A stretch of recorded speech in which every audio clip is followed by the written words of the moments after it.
ইসরায়েলের কুনুস্টোডিয়া এরিয়ার বাসরা কলিয়ারি শ্রীপিট খনি মুখে কয়লা খনির উৎপাদন 2 ঘন্টারও বেশি সময় ধরে বন্ধ করে বিক্ষোভ দেখালো গ্রামীণেরা। বিক্ষোভকারীদের দাবি দীর্ঘ প্রায় 10 থেকে 12 বছর ধরে তাদের বিস্তীর্ণ এলাকার চাষযোগ্য জমি ব্যবহার করে সেখানে জল ফেলে বিস্তীর্ণ এলাকাকে জলাভূমিতে পরিণত করে তাদের চাষযোগ্য জমিকে ব্যবহারের অযোগ্য করে দিয়েছেন।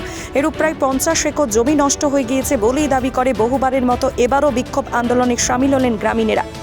তারা এই দিন কয়লা খনির মুখী বিক্ষোভ অবরোধ করে কয়লা খনির উৎপাদন বন্ধ করে। খনি কর্মীদের কয়লা খনিতে যেতে বাধা দিয়ে তারা তাদের দাবিতে অনড় থাকেন।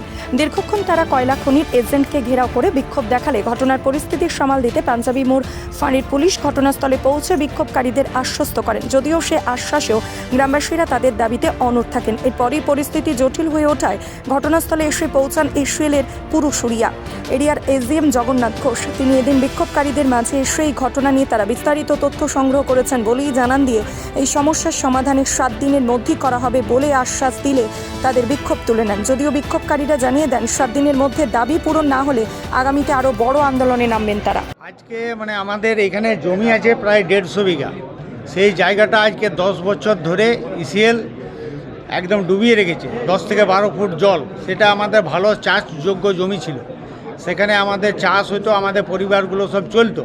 কিন্তু আজ 10-12 বছর ধরে এমনভাবে জল জমে আছে যে সেখানে আর চাষ হচ্ছে না। এবং ইসিএলকে আমরা বারবার প্রায় 150 বিঘা জায়গা আছে, 50-60 জনের জায়গা আছে, 150 বিঘা জায়গা আছে, সেটা জলে একদম ডুবে আছে, নষ্ট হয়ে গেছে। একটা মন্দির আছে ভৈরবনাথের, সে মন্দিরটাও জলে ডুবে আছে। আমরা বারবার ম্যানেজমেন্টকে বলা সত্ত্বেও আমাদেরকে বিভিন্ন টালবাহানা করে বিভিন্নভাবে টালবাহানা করছে এবং টালবাহানা করে তারা চেষ্টা করছে যে কিভাবে জিনিসটাকে পণ্ড করা যায়।